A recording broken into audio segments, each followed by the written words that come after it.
Welcome. Tonight, Nero Wolfe and Archie Goodwin step into a mystery laced with sabotage, silence, and a symphony that hides more than it reveals. When a famed pianist's hands betray him days before a career-defining concert, Wolfe must tune his mind to secrets buried beneath music and murder. Where are you tuning in from, and what time is it for you now? As the clues unfold, remember, some betrayals strike louder than a gunshot, and some truths only whisper when the music stops. It was the kind of evening that convinces you Mozart had a mean streak. I'd been lured, bribed really, into attending a recital at the Midtown Music Hall, courtesy of a client who thought Wolfe might develop a taste for string quartets if I wetted his ears first. Wolfe, of course, declined with imperial disgust, and I, the sacrificial lamb, endured 2 hours of bowing, scraping, and vibrato that left me feeling like I'd swallowed a tuning fork sideways. When I got back to the brownstone, Fritz offered me a restorative brandy. I accepted. Wolfe offered commentary on tonal modulation in sonata form. I declined. The next morning was mercifully silent until 11 o'clock, when the doorbell rang with that unmistakable ring of someone who didn't want to be there any more than I wanted to answer it. I rose from my desk and headed for the door, the echo of a high C still ringing faintly in my head. I was not in the mood for more musicians, but I opened the door anyway, and in walked a woman dressed like money but carrying a face that had seen something it couldn't unsee. She introduced herself as Mrs. Claudia Byrne. Her voice had a practiced clarity that told you she'd once handled difficult donors or perhaps scandal-prone artists. But today, her composure had cracks. "I have an urgent matter for Mr. Wolfe," she said. Wolfe, as always, did not rise from his throne behind the desk when I ushered her in. He acknowledged her with a fractional nod and gestured toward the red armchair, which she accepted with cautious grace. "I am Mr. Wolfe, the manager and elder sister of Gregory Byrne." Wolfe's brows didn't lift, but his fingers ceased tapping.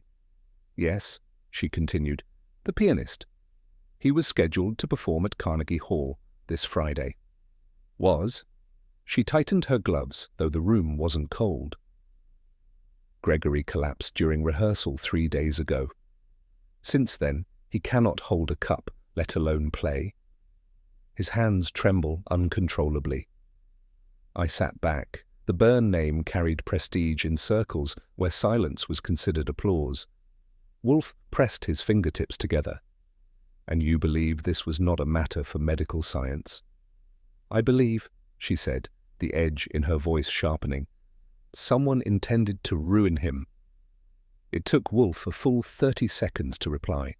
That was roughly 29 more than he typically allowed for most statements of outrage or suspicion. "You believe," he said slowly, "that your brother's sudden incapacity is not organic but engineered?" Claudia Byrne nodded. "We've consulted 5 specialists in 3 days. None can explain it. No stroke, no tremor disorder, no chemical imbalance. And yet his hands—" Her voice caught for the first time. "His hands are ruined."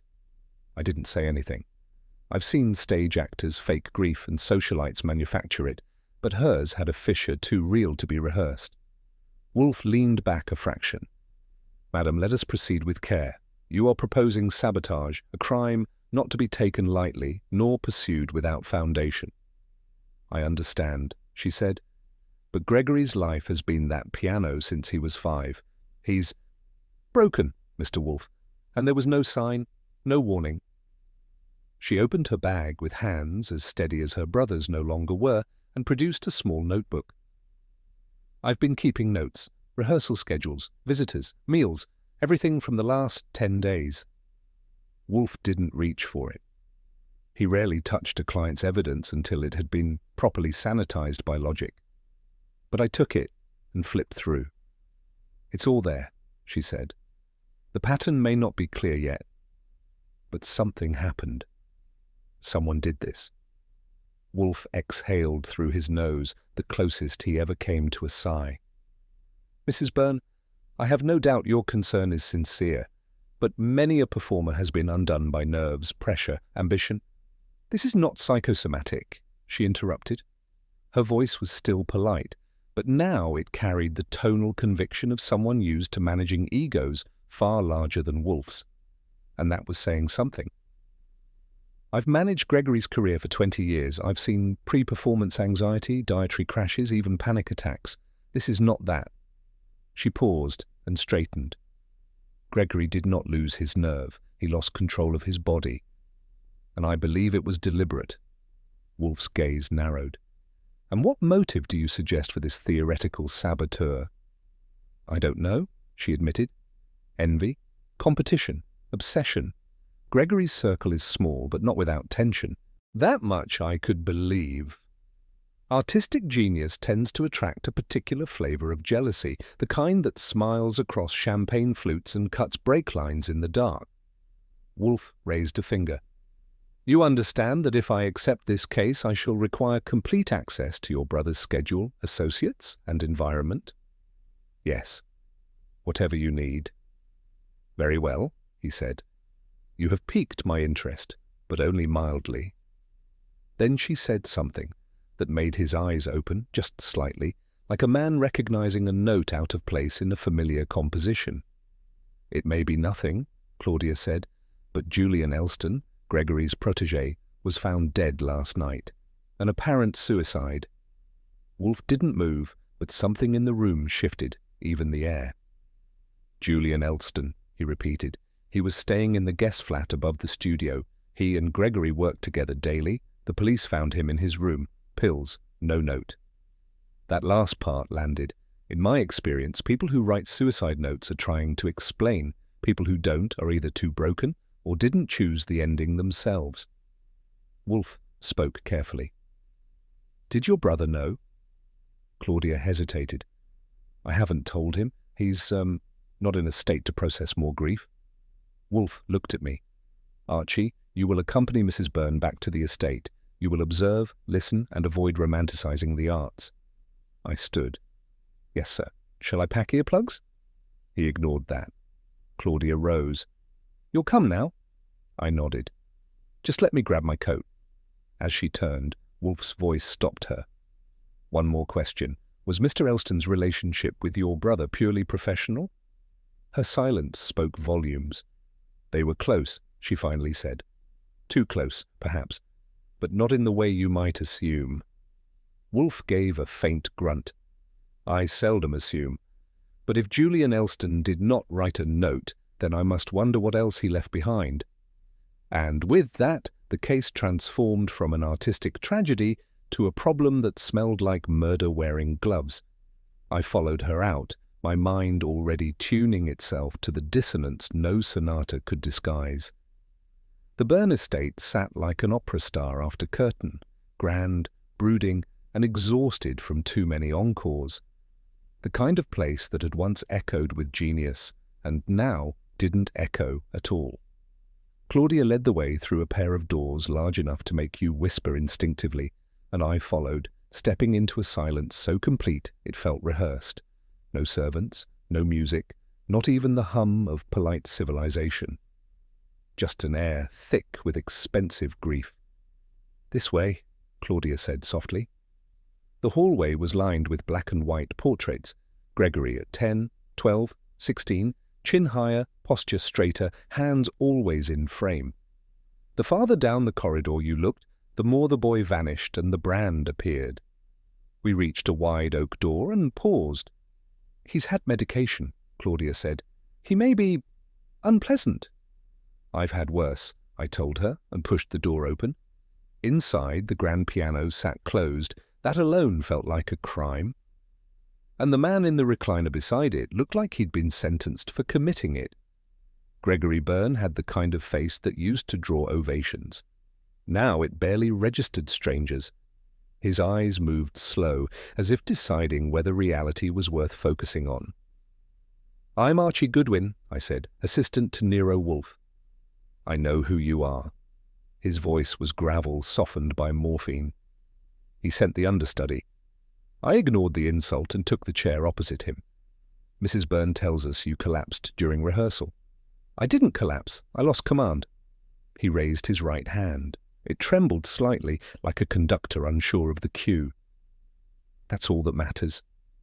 Any warning signs? Pain, numbness, strange smells, twitching? He gave me a look that might have passed for amusement if you squinted through enough sorrow. This isn't a courtroom. No, but you're not the first to suspect someone's pulling strings you can't see. I don't suspect. I know I've been ruined. I studied him. The arrogance hadn't left, only the certainty. By whom? That's what you're here for, isn't it? He looked away. Find out before my name disappears from the programs. He closed his eyes then, not dismissing me so much as withdrawing from a conversation that had cost him too much to begin with. Claudia was waiting in the corridor like a statue stationed for sympathy. When I stepped out, she spoke without turning her head. Was he lucid? Lucid enough to be bitter, which is always a healthy sign. She allowed a breath of dry relief. Gregory doesn't believe in slow declines, only sabotage or triumph. And you believe sabotage. Without question. I glanced at her. Even after Julian? Her shoulders stiffened. Especially after Julian? You're sure it wasn't suicide? She turned to me now, her voice tight. Julian idolized Gregory. He lived here, studied with him, shadowed his every move. He wouldn't destroy him, and he wouldn't destroy himself. People surprise you. Julian didn't, she said. He was quiet, loyal, brilliant. If he had a failing, it was being too devoted. Devotion can rot when it turns sour. She shook her head. No, but there's something missing. You'll see when you meet Ivy. She knows more than she's said.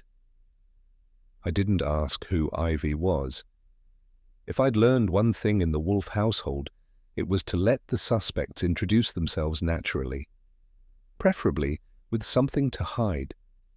I found Ivy Crane in the sunroom, hands deep in a pile of sheet music, her face pale beneath a sweep of auburn hair that hadn't seen a mirror in days. She looked up when I entered, her expression too practiced to be innocent and too tired to be dangerous.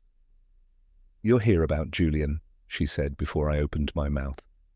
"I'm here about Gregory." She gave a tight nod. "Same story." "You worked with them both?" "I was Julian's assistant. Before that, Gregory's archivist." I sat. "And Victor Kellman?" That got her attention. "Victor's a vulture. He's been circling Gregory's legacy since the critics started calling Julian the heir." "Professional jealousy?" "Publicly, no. Privately, Victor hated Julian, said he was just a mimic." "And Gregory?" "He didn't care for Victor. He didn't care for anyone, really." "Except Julian." A pause. "Yes, but they argued. Badly. 2 weeks ago." "What about?" "I don't know." She stood, gathering papers. "But Julian was afraid afterward. He stopped playing. He stopped everything." She didn't look at me when she said it, which told me she was still deciding whether to be afraid herself. Gregory's bedroom was the kind of place where no one was supposed to snoop, which meant I did. Inside his cabinet were 3 prescription bottles, all standard fare for anxiety and tremors. But nestled between them was one unlabeled vial. The cap was cracked. Inside were 6 tablets, all pale green and stamped with a foreign character I didn't recognize, not FDA standard, not prescribed either. I pocketed one and made a mental note to call Saul for lab analysis. In the hallway, Ivy caught me red-handed, or at least green-pilled. "That bottle isn't his," she said.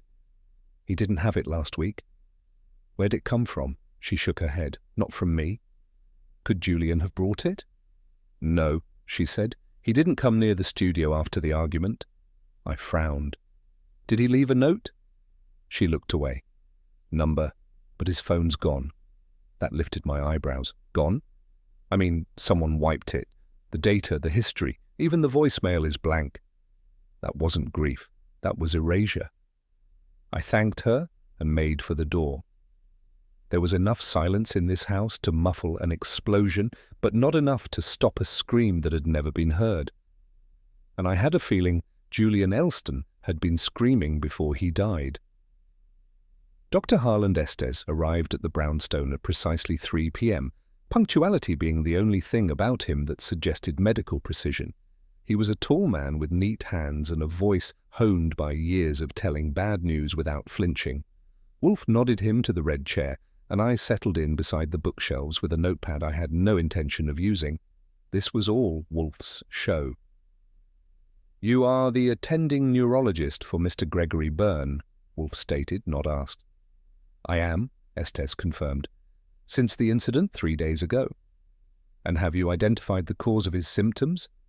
"No," Estes said without shame. "We've ruled out every conventional diagnosis. Stroke, Parkinsonian onset, peripheral nerve damage, no trauma, no infection, no electrolyte disturbance. His scans are clean. His blood work is clean, yet he trembles." Wolfe arched a brow. "Then you attribute the condition to hysteria?" Estes smiled slightly. "Mr. Wolfe, if Gregory Byrne were the type to somatize anxiety, he would have collapsed years ago." Wolfe's eyes narrowed to slits. "So, a cause without a cause." "Precisely," Estes said. "Unless you're willing to consider the improbable." Wolfe leaned back in his chair. "In my experience, improbable often hides behind what we call unknown." Estes didn't reach for his briefcase immediately. That would have indicated enthusiasm. Instead, he opened it with the reluctant caution of a man who had written something down because he didn't want to say it aloud. "I submitted a toxicology panel," he said, extracting a single sheet of paper. "Not standard, but I had a suspicion." Wolfe took it, but didn't look at it. He preferred the spoken word, where lies had less room to hide. "There were no known toxins," Estes continued, "but the neurologic presentation suggested chemical interference. If I had to speculate, organophosphates." Wolfe frowned. "Pesticides?" "In industrial form, yes, but refined versions are used in laboratory environments. They inhibit cholinesterase activity, which would explain Byrne's symptoms: tremor, motor instability, emotional flattening." "And yet," Wolfe said slowly, "he is alive, which is why it was missed. The dosage, if present, would have to be minimal, enough to damage, not kill. Delivered slowly, inhaled possibly. It wouldn't show in routine screens." Wolfe tapped his fingers together. "You are not an alarmist, Doctor?" "Estes." "I am not," Estes said. "But if this is deliberate, you're not looking for a jealous musician. You're looking for someone with access and scientific precision." Wolfe gave a quiet grunt and rang for me. I found Ivy in the music library at the Byrne estate, cataloguing scores that hadn't been touched in months. She looked like she hadn't slept since I'd seen her last, and when I asked if she had a moment, she gave a nod that was more reflex than consent. "I need the truth, Miss Crane," I said, "and I think you want to give it." Her hands trembled slightly, a mimicry of Gregory's affliction, though hers was likely from fear, not neurology. "You said Julian and Gregory had a fight," I continued. "What was it about?" She didn't answer. I waited. "I don't know all of it," she finally said. "But Julian accused Gregory of hypocrisy." "Artistic, number personal," that caught my ear. "He said Gregory was lying about something," Ivy added, "that he was protecting someone." "Did Gregory respond?" "He said Julian had overstepped." "And afterward?" "Julian moved out of the main house, stopped attending rehearsals. He looked devastated." I narrowed my eyes. "But still alive." She nodded slowly. "And then he wasn't." Her voice was almost inaudible. "I think he found out something he wasn't supposed to." That was enough for Wolfe. When I relayed it, he told me to make a call. Saul Panzer doesn't knock twice. When I called, he was already putting on his coat, and within the hour he was inside Julian Elston's apartment, 2 blocks from the conservatory. The doorman remembered Saul from a prior case and didn't ask questions, a luxury Wolfe often took for granted. Julian's place was sparse, not bohemian, but deliberately empty. No photos, no notes, no sheet music out in the open. But Saul had an eye for what was missing. The bookshelves had dust outlines, a few volumes recently removed. The humidifier near the bed, unplugged but damp. The window left open, though the air was dry. Nothing smelled wrong, but Saul didn't go by smell. He wore gloves, packed the filter, the basin, and the plastic grating into a sealed case, and had it rushed to the brownstone's basement freezer. He made no conclusions on the spot. He never did. When he returned, Wolfe didn't greet him, merely gestured for the item. "Clean, no scent," Saul said. But the residue in the basin had a shimmer, microscopic crystal formation, synthetic. Wolfe grunted. "We'll have it tested. Until then, tell no one what you found." Saul nodded. "Understood. And Archie, get Ivy on the line." The results came back the next morning, and Fritz carried the sealed envelope into the office with a gravitas usually reserved for burn notices or dinner cancellations. Wolfe opened it without comment, read it twice, and handed it to me. "Traces of VX derivative compound," I read aloud. "Common base, organophosphate, suspended in glycol, absorbed through respiration." "Exactly as Dr. Estes theorized," Wolfe murmured, "and precisely how one might incapacitate a pianist, slowly, invisibly.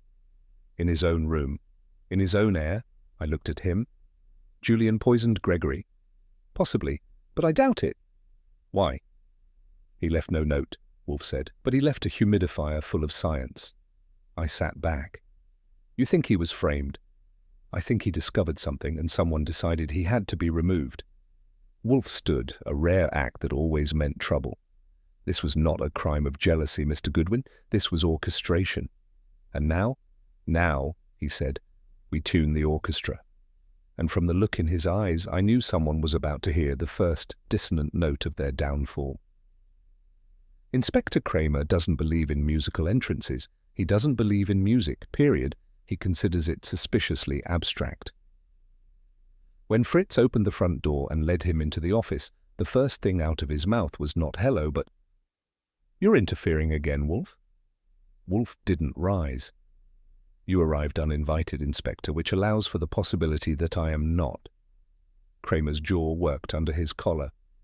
"Ivy Crane has no alibi for the night Julian Elston died. The door code records show her entering the house, alone." "Ivy Crane," Wolfe replied evenly, "was employed by Mr. Byrne in both an administrative and artistic capacity. Her access was appropriate." Kramer ignored that. "And now her name is on the witness list for a civil suit. She stands to gain a share of Julian's posthumous royalties. Funny how grief translates." I leaned forward. "Funny how grief doesn't erase a wiped phone or a foreign chemical in a humidifier. Or are we chalking that up to broken-hearted artistry?" Kramer turned to me, face set. "I don't like the feeling, Goodwin, that you two are sitting on something and letting us blunder blind." "You've been given all relevant facts," Wolfe said, "save those still unproven." Kramer snorted. "You're playing coy." "I prefer accurate," Wolfe replied, "but as you wish." Kramer dropped his hands on the chair's arms but didn't sit. "You've got 48 hours. After that, Ivy's not a witness. She's a suspect." After Kramer's exit, Wolfe remained still for a full minute, as if communing with the dust motes. Then he leaned forward and tapped the ivory letter opener on his blotter. "Archie, prepare copies of the following: Ivy Crane's employment timeline, Elston's last rehearsal attendance, the technician's entry logs for the guest wing, and the toxicology summary from Dr. Estes." "That's 4 grenades and a handful of breadcrumbs," I said. "Precisely." He handed me a folded note. "Deliver this to Kramer, no commentary." "I wouldn't dream of it." I did, of course. When I handed Kramer the files, I couldn't resist adding, "A gift from the maestro." Meant to confuse more than clarify. Kramer's eyes narrowed, but he said nothing. Just took the documents and closed the door. Back at the brownstone, Wolfe was in his chair with a book open to a treatise on 19th century European poisons. He didn't look up. "That will delay him 30 hours, he said. "Perhaps less if he hands it to Rowcliffe." I raised an eyebrow. "And what do we do with those 30? "We listen," Wolfe said, "to those who think the concert has resumed in their favor." As it turned out, one of them spoke sooner than expected. Victor Kalman didn't call, he showed up. He found me outside the conservatory, where I'd gone to follow up on Ivy's statement with a technician. Coleman was dressed like a man who wanted to be noticed, cashmere coat, silk scarf, and a smirk that seemed tailored. "Goodwin," he said with a nod, "I heard you were sniffing around." "Your perfume's unmistakable," I said. "What can I do for you?" "Nothing," he replied, but stayed rooted to the spot. "Except perhaps offer congratulations."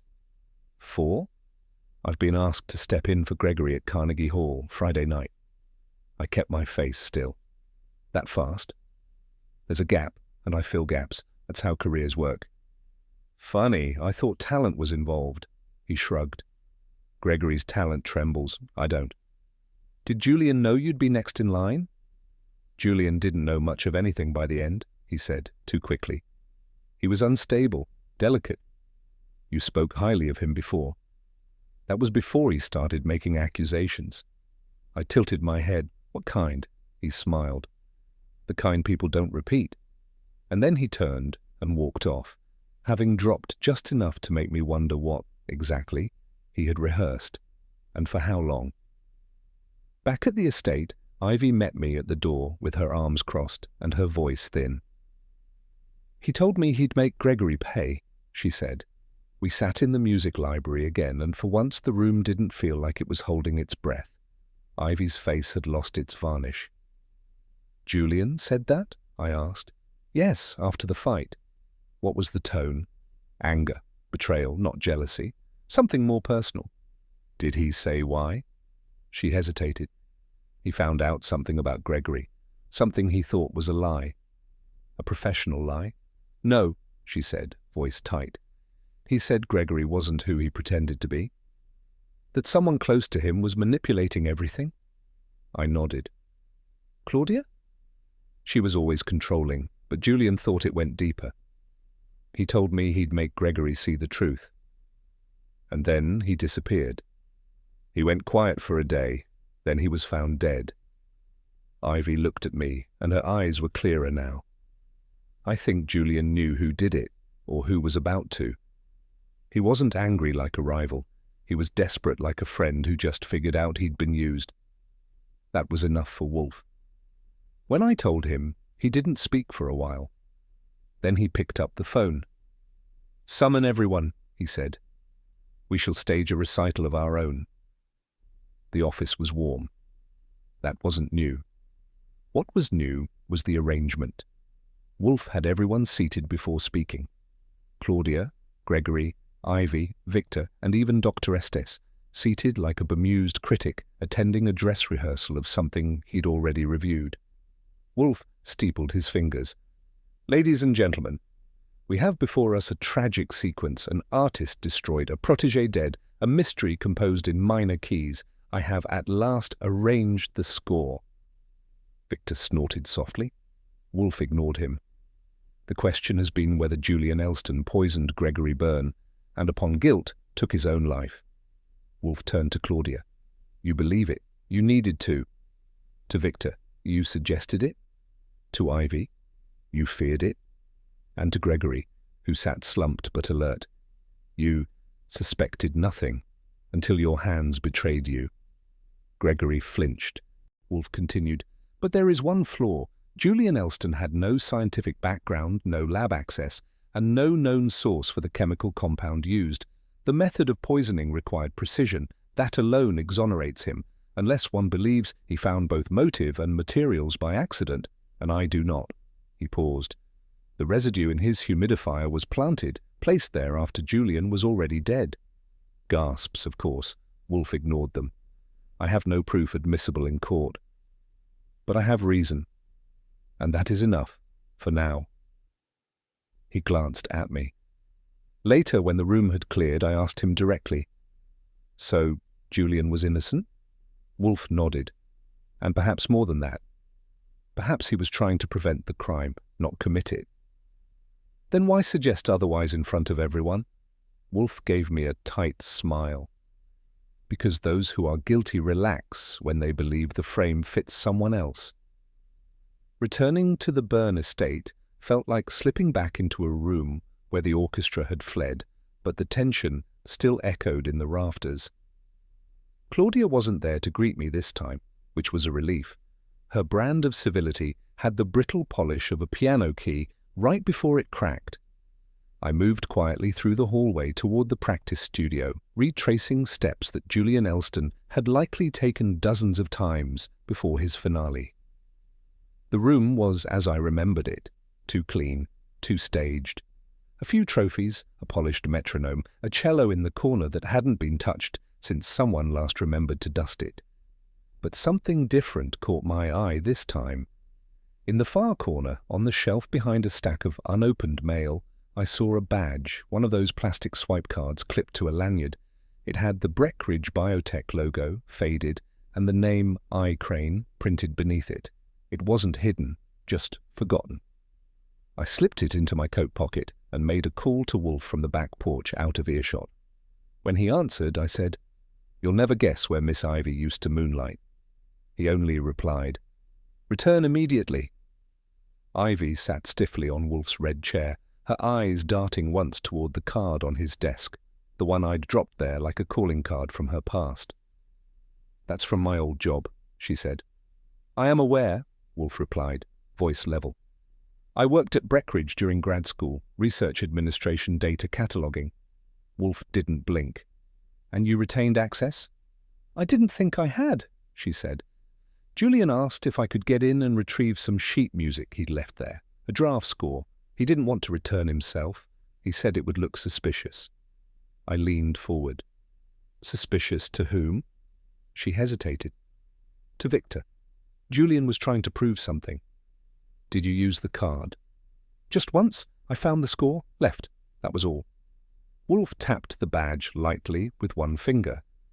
"Miss Crane, you must understand that this card grants access to a facility that handles chemicals of unusual potency, substances quite capable of achieving the very affliction suffered by Mr. Byrne."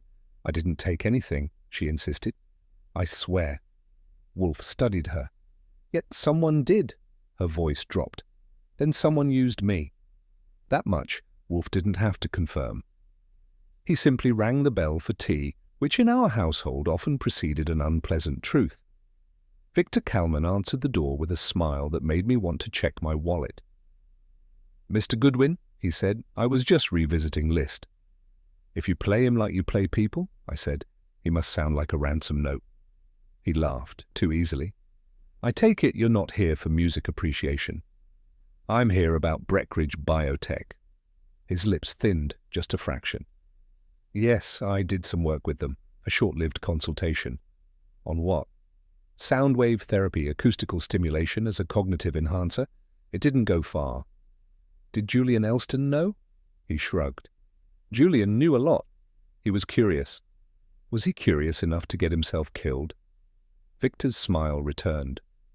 "That's a question for someone who believes in melodrama." "Do you?" "I believe in progress," he said, "and in not wasting time on ghosts." I left him with that thought and reported back to Wolfe. "He danced," I said. "As expected," Wolfe murmured. "And when the rhythm falters, we'll know what he's hiding." "What about Ivy?" "Watch her," Wolfe said. "She knows more than she fears, and fear has a very poor poker face." I knew that meant I'd be playing chaperone again, but Wolfe was right. The show wasn't over. I found Ivy the next morning in the conservatory, this time not cataloguing music, but shredding it. She stopped when she saw me. "I'm sorry," she said. "Some of these pieces are ruined for me now." "Julian's?" I asked. She nodded. "We wrote some together. His sketches were brilliant." I took a seat. "He was brilliant enough to discover something Victor didn't want known." She flinched. "Yes." "What was it?"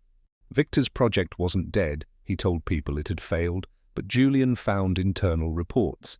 Experiments continued under a different grant." "Did Julian tell you what they were working on?" "He said Victor was trying to synthesize a compound to enhance performance, but it could also destroy motor function if dosed incorrectly." I whistled. "A poison that passes for a medicine?" "Julian called it a weapon for jealous men with fragile talent." "Did he have proof?" She looked down. "He had documents, maybe recordings." I don't know where he hid them. Wolfe's theory was becoming more than music. This was orchestration, a sabotage with rehearsals. I told Ivy to come with me. Wolfe needed her voice for the next note in the score he was composing, and we were close to the crescendo. Back in Wolfe's office, Ivy sat with her fingers laced tightly enough to turn the knuckles white. Wolfe said nothing for a while. He didn't need to. Then she broke the silence. Julian said something the night before he died. I didn't understand it at the time. Wolfe didn't move. What was it? He said. He thinks he's untouchable because of gloves. Wolfe's eyes narrowed. Gloves? Ivy nodded. Latex. Julian said whoever did this wouldn't leave a trace because they never touched anything directly. Wolfe leaned back. Which is consistent with the method, contamination through vapor. Gloves would prevent residue, but the arrogance, the confidence. He looked at me. It is not merely cleverness, Archie. It is the confidence of a man who believes science will shield him. Victor? Wolfe didn't answer. He only turned his head to Ivy. Miss Crane, I shall require everything you remember about Julian's last week, every word, every hesitation, every whisper. She nodded. And Archie, summon Fred Durkin. It's time we stop playing the notes and examine the instrument. Which meant Wolfe had heard the melody of the murder, and now he was ready to expose the conductor. Fred Durkin is not flashy, which is exactly why Wolfe favors him for anything involving slow doors and slower clerks. I handed him the access badge and a slip of Wolfe's precise handwriting. He read it twice, nodded once, and left the brownstone without asking a single question. 24 hours later, he returned with a faint crease in his brow and a flash drive in his coat lining. Security log was missing a day, he told Wolfe, so I went to maintenance. They had backups they didn't know were valuable, not much left, some files auto-purged, but I pulled a few seconds of motion-activated footage. Wolfe gestured. Fred inserted the drive into the side port of Wolfe's private terminal. Fritz, at his usual distance, remained silent. On the grainy screen, a timestamp appeared, 11:48 p.m., 2 days before Gregory's collapse. A man in a coat entered through the lab's rear. No face, just his hands gloved, scanning the stolen badge. The posture was unmistakable. So was the arrogant slouch of the shoulders. Fred didn't say the name. He didn't have to. Wolfe nodded once. It's time to test the theory of borrowed access. And by theory, he meant motive wrapped in science and silk. Fred's footage didn't lie, but it didn't sing either. What it did was hum, just enough to confirm Wolfe's growing suspicion that Victor Coleman had more than a rivalry with Gregory Byrne. He had a plan, and gloves. Wolfe, as usual, didn't revel in the confirmation. He considered it merely a step, one that required context before confrontation. Have Saul verify the footage's chain of custody, he instructed, and inform Ivy that her card has now officially been used, twice. I nodded. You think she's still in the dark? Unquestionably, Wolfe said, but not safely. As I reached for the phone, Wolfe added, and locate Mr. Byrne. For what purpose? To watch him fracture. I didn't need to ask why. Wolfe had a talent for sensing the precise moment when pressure would reveal truth or crack the wrong suspect entirely. Gregory Byrne was not our man, but the tremor in his hands might finally be echoed by the tremor in his trust. And that, as Wolfe had said many times, was often more revealing than fingerprints. When I arrived, Gregory was pacing, not walking, not striding, pacing like a man who'd lost time and was trying to reclaim it by wearing a hole in the carpet. Claudia stood nearby, watching him with the expression of a woman who'd stepped too close to her own storm. Out, he barked at me. This is private. Unfortunately, I said, your sister invited me. He spun on her. You brought Wolfe into this. You brought strangers into my life, my disgrace. Claudia stayed calm. I brought a man who solves things, which is more than your doctors have done. Gregory's hand shot up, then fell as it trembled. He looked down at it like it had betrayed him anew. You want to manage my decline too, Claudia? That's your new strategy? No, she said. I want you to survive it. That shut him up. He turned to me. Tell Wolfe he's not wanted, not in this house, not in my affairs, not in my failure. You'll have to file that request, I said, in writing. He laughed, dry and cruel. You think you're clever, but you're just circling like the rest of them. And for the first time, I wondered if that wasn't directed only at me. It was Ivy who slipped me the envelope. Quietly, in the hall, while Gregory raged in the distance, and Claudia poured herself into managing silence. Inside were 2 copies of a contract, one original, one duplicate. The estate clause had a name circled in red. Claudia, I muttered. He named her primary successor? Ivy nodded. He never told her, or maybe she knew. Either way, it means she inherits everything. The music rights, the contracts, the licensing. If Gregory never plays again, she cashes in, I finished. It wasn't illegal, it wasn't even unusual, but it stank of opportunity and timing. I returned to Wolfe with the envelope, dropped it on his desk and raised an eyebrow. Motives can be financial, I said, even when dressed as devotion.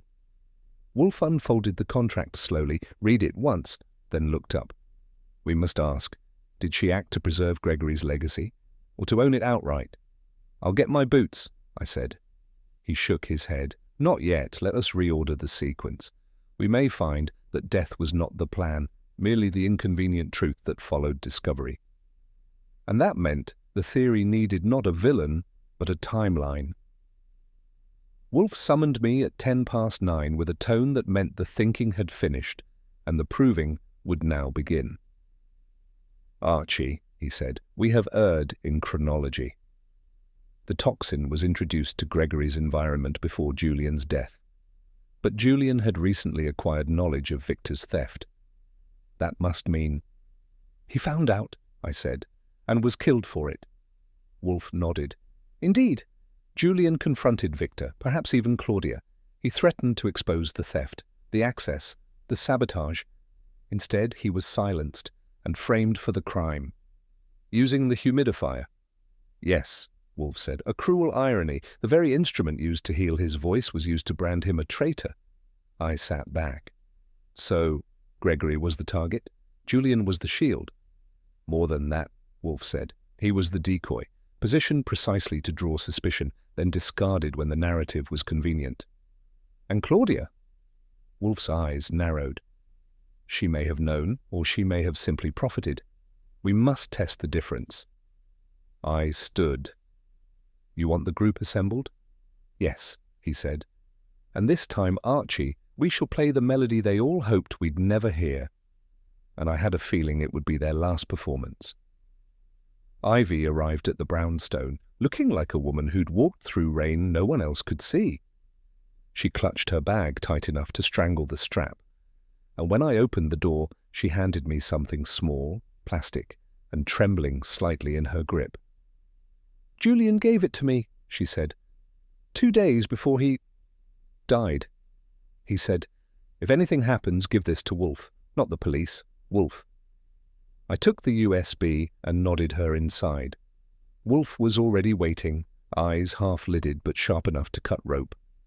He didn't ask questions, he simply gestured for the device. Ivy sat in the red chair, back rigid. He said it had proof. I didn't want to believe it, but I couldn't throw it away. Wolfe inserted the USB into the terminal. No theatrics, no music cue, just a click, a pause, and a list of files that looked innocent until opened. There was a rehearsal audio, poorly labeled, and a folder marked Invoice, Private. Wolfe clicked it last. You were wise to bring this, he said. Ivy swallowed. Does it matter now? Yes, Wolfe said flatly, because the dead, Miss Crane, often speak loudest when they leave behind silence. The audio file began with piano, tentative, halting, the sound of a man unsure of his hands. Julian's voice murmured in the background, faint but clear. Start again, Gregory. No, slower. But Wolfe wasn't interested in the music. He filtered the audio through his software, isolating frequencies, removing white noise, trimming milliseconds. What remained was breath. Then words, a hushed voice, Claudia's unmistakable. "It has to be done before the 15th. If he delays again..." Another voice, rougher, clipped. "He won't. We'll see to that." Victor Kalman. Wolfe leaned back, fingers steepled. "Curious," he said. "A deadline, and a mutual understanding between two who claim no conspiracy." Ivy sat frozen. "They were whispering during rehearsal? Why?" "To meet unobserved in a place filled with sound," Wolfe replied. "Even betrayal must rehearse." He saved the enhanced audio, tagged the file, and looked at me. "What is the date on this?" 3 days before Julian died." "Indeed." Wolfe closed the file. Then their performance began with silence, but the timing was orchestrated. I didn't ask what came next. I knew Wolfe would play the rest of the notes when the hall was full and no one could leave their seat. The second folder was scanned PDFs, hardly dramatic, but Wolfe scrolled slowly, methodically, as if decoding symphonic structure rather than invoices. I leaned over. "Lab shipment manifests, Breckenridge Biotech. Why would Julian have these?" "Because," Wolfe murmured. He suspected what Ivy confirmed. That Victor's project never ended. The third document was the key. A shipment authorization, unusual chemicals, flagged under medical research coding, but the destination field was a string of numbers, not a lab address. I read aloud. "Shipment, RAX78122. Address, 20184 3-POB, no direct contact, anonymous payment method." "Tracking number leads nowhere," Wolfe said. "But the substances listed include chlorpyrifos methyl derivatives. The same compound that paralyzed Gregory's hands." Wolfe nodded. Julian had begun to dig too deep. Ivy leaned forward. "He told me someone was funneling materials off record, a back door. He wanted to trace it." "And died before he could," I said. "No," Wolfe corrected. "He died because he almost did. We had a shell company, a blank address, and a thread of documents meant to be invisible. Now we just needed the post office to confirm what Wolfe already knew. And in this case, the postman always delivered. I spent the next 3 hours in the company of an elderly postal supervisor who'd been bribed with donuts before, but never by someone from a brownstone on West 35th. Box number 2-01843 was registered to a company called Talis Prime Logistics. The address traced to a shell corporation based in Delaware, but the billing statements listed a backup contact, a Manhattan number, untraceable. But it wasn't the number that mattered. It was the registration email. I had it cross-checked by Saul, and he returned one result: Claudia Byrne. She had used a pseudonym and a burner account, but she hadn't changed the phone associated with her name. It was an error, born of convenience, and it would cost her everything. I returned to the brownstone with the report in hand. Wolfe read it silently, then laid it flat on the desk like a signed confession. "So," I said, "she funds the box, receives the shipments, and keeps her hands clean." "No," Wolfe said, "she wears gloves." "You think she handled the toxin?" "No," he said, "but she enabled the one who did." "And Julian?" Julian was the mirror he saw too clearly. Wolfe pushed back from his desk and rang the bell. "It's time to call them in." That evening, Wolfe dictated a single sentence to me. "All relevant parties shall present themselves tomorrow at 11 a.m. Failure to attend will be noted." The notes went out: Claudia, Gregory, Victor, Ivy, and Dr. Estes. Kramer would arrive whether invited or not. Wolfe didn't pace. He rarely did. Instead, he spent the night rereading the files, murmuring lines from the enhanced audio, and consuming an entire pound of Fritz's braised veal without acknowledgement. At one point, I asked him directly, "You're certain about the roles?" "Yes," he said. "But more importantly, I am certain about the order." He tapped the shipping manifest. "This was never about ambition," he added. "It was about inheritance." "Gregory's?" "Number the legacy Julian threatened to protect." I didn't press him further. Wolfe's mind, once composed, had no room for improvisation. That night I barely slept. Neither did Fritz. We both knew what 11 a.m. meant in Wolfe's office: finale, curtain, applause, or arrest. And in this particular sonata, the silence that preceded the storm had been deafening long before Wolfe raised his voice. At precisely 11 o'clock, they filed in. Wolfe's office was unusually warm, not from Fritz's furnace control, but from the air itself, thick with expectation. Gregory Byrne arrived first, brittle but regal. Ivy trailed behind, face pale but focused. Claudia entered with her usual controlled elegance, followed closely by Victor Kalman, who looked like he expected a curtain call. Dr. Estes came last, with the detached curiosity of a man observing symptoms from a distance. Kramer, of course, arrived without knocking and took the chair by the door, like he owned the building. Wolfe sat behind his desk like a judge behind a bench. No robe, no gavel, just silence and the weight of accumulated fact. He cleared his throat. "We are here, ladies and gentlemen, to dispel illusion." Gregory opened his mouth, but Wolfe raised a hand. "You will listen, Mr. Byrne. You owe your life's unraveling to silence. For the next few minutes, you will endure it." Wolfe's gaze swept the room. I have now heard the music behind the noise. I have traced the sequence, and like any careful score, it is not the flourish that matters, but the rests, the pauses, the moments no one thought I would hear. Kramer's pen was already out. Wolfe began. "Mr. Byrne," Wolfe said, "you were not the intended corpse. You were the statement, rendered mute to elevate another." Gregory blinked. Claudia inhaled sharply. "Sabotage," Wolfe continued, "is often blamed on obsession. But this was calculation, and I regret to say it was orchestrated by your sister, Claudia, and Mr. Victor Coleman." Claudia turned to Wolfe. "That's absurd." "I do not indulge absurdities," Wolfe said. "You had motive, Gregory's legacy, the estate, the publishing rights. If he were incapacitated, you would control all financial decisions, all future licensing. That power would fund your future." Victor's lip curled. "You're reaching." "Am I?" Wolfe said mildly. "You resented Julian. You viewed him as a threat, artistically and personally. His rise would eclipse yours, and more, he discovered your theft." Wolfe turned to Claudia. "You provided the infrastructure, the logistics, the P.O. box under a false name, the shipments from Breckenridge, the proximity to Victor. And you, Mr. Kalman, supplied the means, access, chemical knowledge, opportunity." Gregory stood, voice hoarse.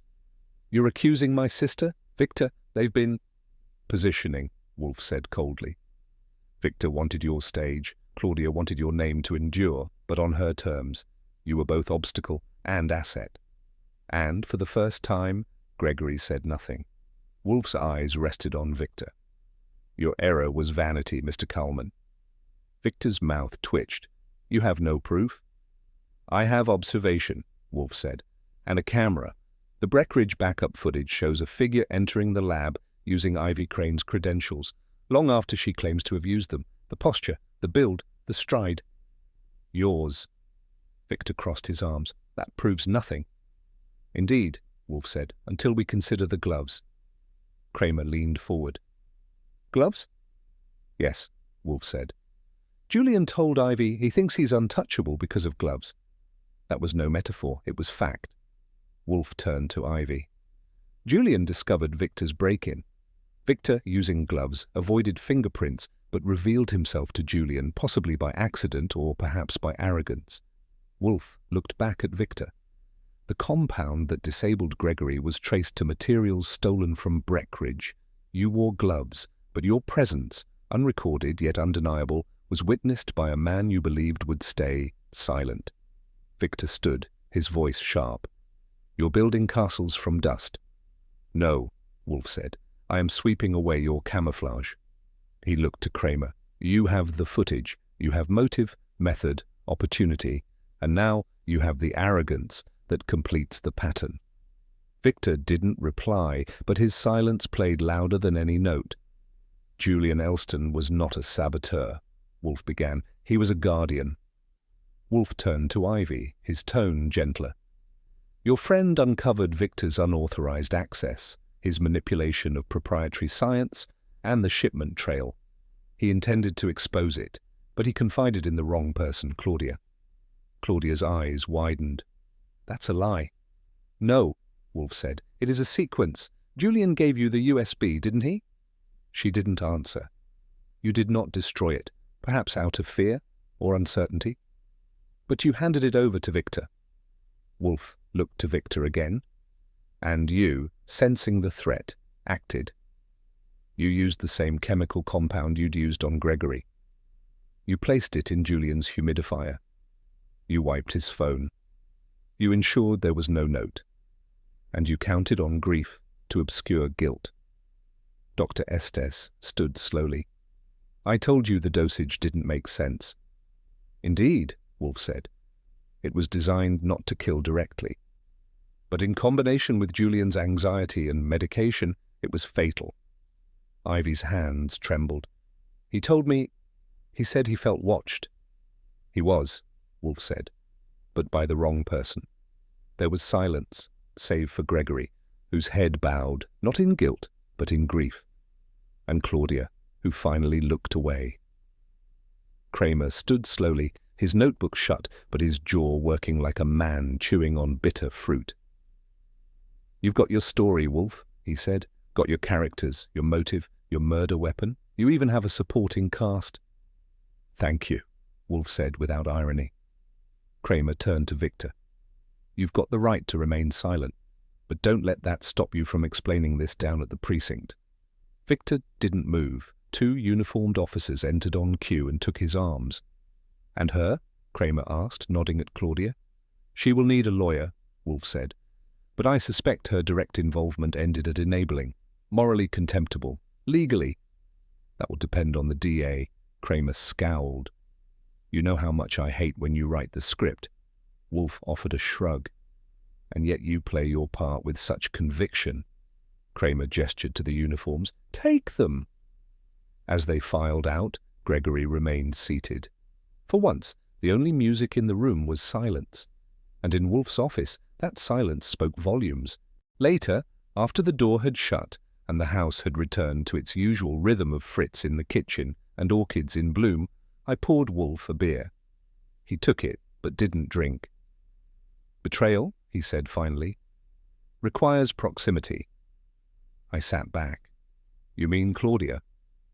She believed she was protecting Gregory's name, Wolfe said, but she placed that name above the man who bore it. And Victor? Merely an opportunist, but it is the enabler who makes the crime operable. We sat in silence a moment. Then I asked, what would have happened if Julian had lived? Wolfe's eyes flicked toward the orchids. He would have spoken, he would have saved a man's hands, and perhaps a legacy. I nodded. Instead, he got buried with both. Wolfe finally sipped his beer. There is no justice in music, Archie. Only harmony, or its absence. I leaned back, letting that settle. Wolfe didn't often wax poetic, but when he did, it stuck. And in that moment, in that quiet, I realized some murders are composed in silence, but they echo forever in the lives they destroy. Gregory Byrne arrived at the brownstone 3 days later, this time without the posture of a man who owned rooms. His stride was slower, his voice lower, and the tremor in his hands still present, though less violent, like a storm passing through fog. Fritz brought tea. Wolfe, in deference to the occasion, remained seated and silent until Gregory had settled into the red armchair and offered a tired smile. I won't perform again, he said. Not as I did. That's over. No, Wolfe replied, but you survived. Gregory nodded. I didn't come for closure. That's a lie we tell ourselves when the truth hurts too much. I came to say thank you for saving what was left of me. Wolfe inclined his head. What remains is still of value, Mr. Byrne? I don't know about that, Gregory said. But I'm beginning to think that music isn't the only way to speak. He glanced at me. Julian's voice still echoes, doesn't it? It does, I said, and Wolfe heard it better than anyone. Gregory stood, paused, then added quietly, "You were right, you know, about betrayal requiring proximity. But so does redemption." And with that, he left, the door clicking shut like the last note in a piece finally allowed to resolve. Ivy returned to the brownstone the next morning, eyes still tired, but carrying something new. A letter, thick with embossed parchment, and the kind of seal you usually only see in award ceremonies or university endowments. She handed it to me, and I read the header, the New York Musical Arts Foundation, a scholarship offer, full tuition, room, board, and an artist residency beginning in the fall. "It was anonymous," she said. "They said someone forwarded my name after reading about the case." Wolfe, at his desk, didn't look up. Anonymous generosity is often the sincerest. Ivy sat across from him. "I don't deserve this." "That," Wolfe replied, "is a rare and healthy sentiment in youth." She smiled faintly. "Julian believed in me. So did Gregory once, I think. I'd like to believe in myself again." "You should," Wolfe said, "before someone else does and charges interest." I raised a brow. "That's almost encouraging." Wolfe sniffed. "It is practical." Ivy stood, thanked us both, and left with her shoulders slightly straighter. Outside, I watched her cross the street without hesitation. For a moment, I thought I heard a note of music on the air. Or maybe just the beginning of one. That afternoon, Wolfe made an announcement I hadn't heard in over a decade. Not about orchids, not about murder, but about music. "I have asked Fritz," he said, "to play Chopin in the kitchen." I blinked.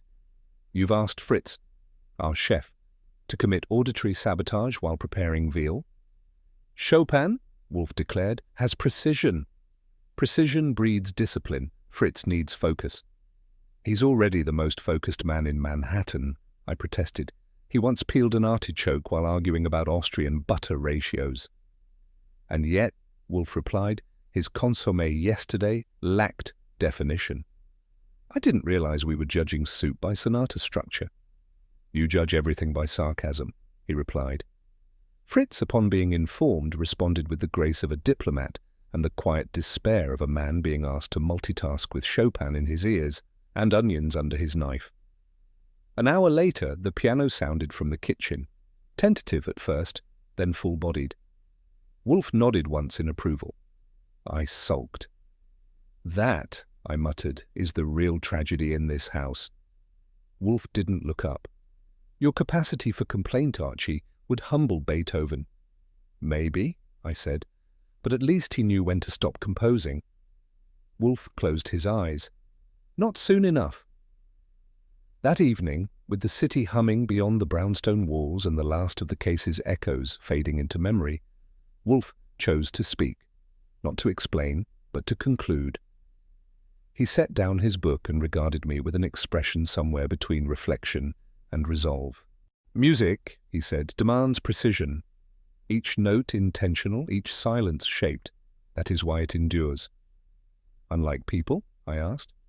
"No," he said. "Because of them." He leaned back. "Deception, too, has rhythm, timing, inflection, placement. But unlike music, it lacks transparency. It hopes to obscure, not express." "And deduction," I said, "is the conductor." "Not quite," he corrected. "It is the tuning fork. It reminds us that harmony exists, even beneath dissonance." I didn't respond. Some moments in Wolfe's company don't require answers, only presence. He reached for his beer, took a single measured sip, then added, "Julian Elston played with sincerity. So few do, on stage or in life." I nodded. He got silenced. "Temporarily," Wolfe said, but the truth he uncovered played louder than his death. I stood, ready to leave him to the quiet. Behind me, Wolfe murmured, "Some compositions demand resolution. Others require justice." And sometimes, I thought, they're the same. It ended, as these things often do, not with a chase or a bang, but with Wolfe in his chair, Fritz in the kitchen, and me at my desk, pretending to reorganize case notes while actually replaying everything in my head. Wolfe had ordered peace. I delivered paperwork. As far as finales go, it lacked fireworks, but it had a certain rhythm, a postlude you only hear when the music stops and your heart is still ticking to its last beat. Fritz brought in dinner, still humming Chopin. Wolfe grunted. "Archie," he said, "next time, remind me that musicians are more dangerous than mafiosi." "Only if you let them near chemicals," I replied. And as the piano faded in the background and night folded in over the city, I figured that was as close as we'd ever get to harmony. At least until the next murder.